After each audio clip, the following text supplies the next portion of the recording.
Hello, this is Matt on the Moon Lambeau channel. As many of you to this point will be aware, Ripple has monetarily invested in one of their partners, a client, MONEYGRAM. They actually own a chunk of MONEYGRAM in the form of stock.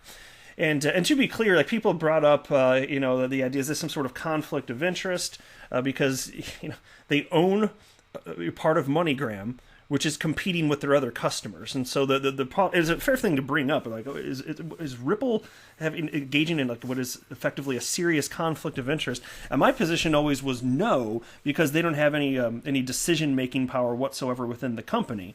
It was just they came up with a mutually beneficial arrangement. And now what we're seeing today, and I was a little surprised, although in part because I hadn't been following price action of MONEYGRAM stock, which you will see in a second, but here's a headline from CoinDesk. Ripple is cashing out a third of its stake in surging MONEYGRAM. And so, and reasonably so, XRP community members are asking, oh gosh, is something going wrong with the partnership between Ripple and MONEYGRAM? And I think to this point, the answer is no. And if I see any evidence that changes my mind or makes me sway in the other direction, I'll let you know. But to this point, I don't think so. And I will articulate why I believe that is the case. But before we go any further, ladies and gentlemen, boys and girls, if you would please ever so delicately tap the like button. But don't smash it. Only dorks smash the like button, and you're a super cool kid. Also, go ahead and subscribe to the Moon Lambeau channel, because I think you know, and I know, and I think you know that I know, that your life will never truly be complete until you do subscribe to the Moon Lambeau channel. When you wake and you just feel like something in my life is missing, what is it? The answer is a subscription to the Moon Lambeau channel. Shout out to Martin Volk for tagging me along with some others in the community in this piece. My friend, I very much do appreciate you sending this my way. So let's dive on in here. Blockchain payments firm Ripple is selling roughly 1/3 of its stake in MONEYGRAM in its first such sale of company stock since the startup invested in the remittance giant in 2019, according to a U.S. Securities and Exchange Commission filing on Friday. Ripple owns 6.22 million shares of MONEYGRAM, or 8.6% of shares outstanding, plus a warrant to buy up to another 5.95 million shares for a total equity position of 12.2 million shares, or 17% of MONEYGRAM's shares outstanding. So it's a notable chunk, But Ripple is now selling up to 4 million shares, or approximately 33.3% of its entire stake, if you count the shares represented by the warrant. Now, after the sale, Ripple will still own at least 3.22 million shares, or 4.44% of MONEYGRAM. When including the additional shares represented by the warrant, which gives Ripple the right to execute a stock buy at a predetermined price, the blockchain payments firm will still own about 11% of MONEYGRAM. And under the terms of Ripple's initial investment announced in June 2019, the company bought the shares in MONEYGRAM at $4.10 a piece, at a significant premium to their price at the time. And at the time, yeah, I think so. It was like I remember seeing it around $1.39. Ripple paid $4.10. And so again, it was a mutually beneficial relationship, so they can do whatever they want. Free open market, super duper. But anyway, with shares of MONEYGRAM up more than 260% this year, closing at $7.42 on Wednesday, Ripple can now net a significant profit on its investment.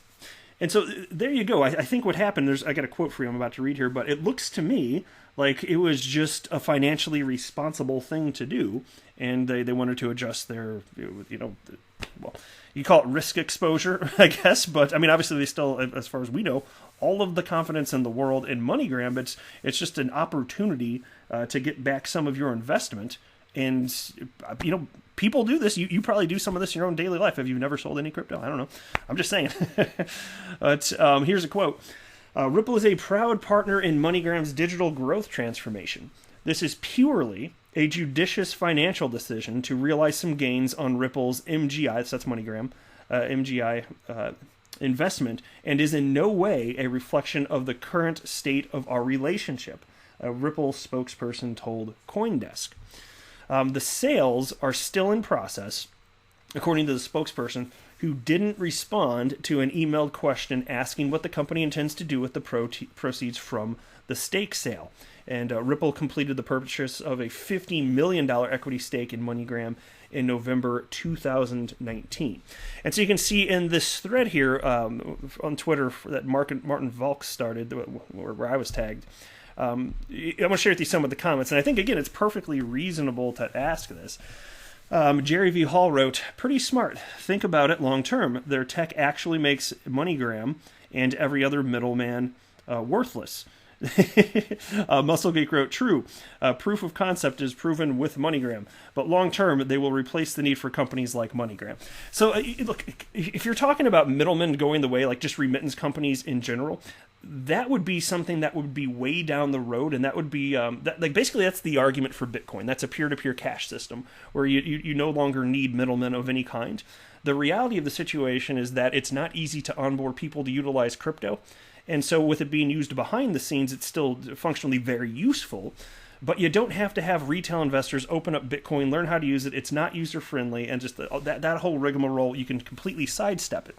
Now, as far as MoneyGram and every other company that engages like this, the remittance firms losing this business, my gosh, not anytime soon, if ever. I mean, it would be potentially decades down the road. And you can think, oh gosh, what about XRP if that happens? Well, not so worried. First of all, there are multiple use cases for XRP, but if that happens, if crypto supplants these remittance firms, well, where do you think it's going to go? Is it going to go to Bitcoin? Is Bitcoin going to be used for these transactions with its blockchain that processes 5 to 7 transactions per second? And is extremely expensive to do so. Like, why?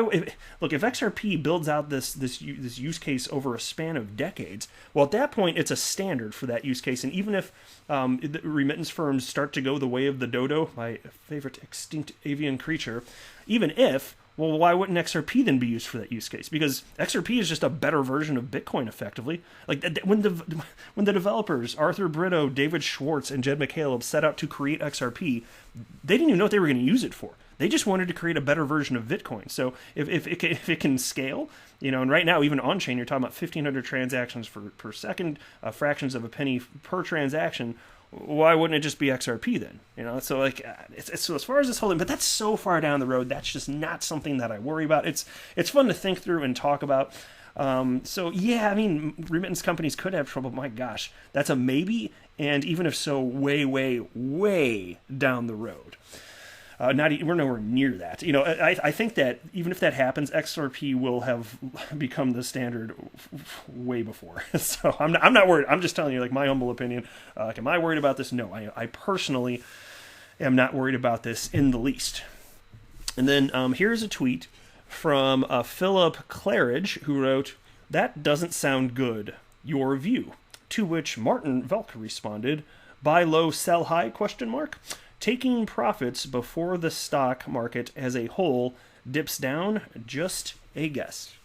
So as far as what the internal rationale was for the specific timing of this, we won't know there. We're not going to be privy to all of the inside baseball for what Ripple, the Ripple team came up with for why they're like, okay, let's sell some of this. Because first of all, I understand it's not that they need the money, okay? But still, they have a fiduciary responsibility to their stakeholders, because even though they're not a publicly traded company, there are all sorts of individuals that do own, and companies actually, that do own Ripple. And you can actually buy Ripple, the company, on secondary markets right now if you meet stringent financial requirements. And so if this was the most financially prudent thing to do, I don't think that there's some sort of problem with it, even though you might be like, well, why do they want to sell this little bit when they basically effectively have more money than God already? Well, that's not the point. It's not the point. It doesn't mean that you be less responsible with this investment over here because this pile of cash is over there. Like that's not how it works. They're a business, all right? You run efficiently everywhere that you freaking can. It doesn't mean you get to be lazy somewhere else and you're responsible with money just because you have a ton of money. That is not the way that this works. And so you can see here somebody named Chevrolet, do they need the capital? Or was this simply good for the books? Yeah, they do not need the capital. That could not be more clear.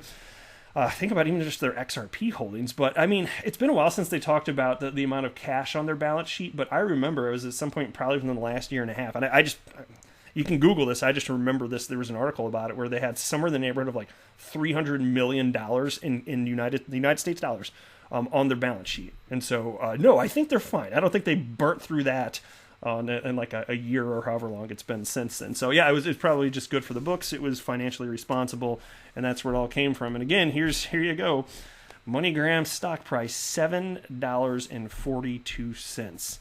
Man, look at that 1 year chart. That's like a crypto chart at this point. It's just going up. Cool stuff there. Anyway, I'll wrap it up there, though. Thank you very much for stopping by, my friends. I am not a financial advisor. Do not buy or sell anything because of anything that I say or write. That would be a very, very, very bad idea. Until next time, to the moon, Lambo.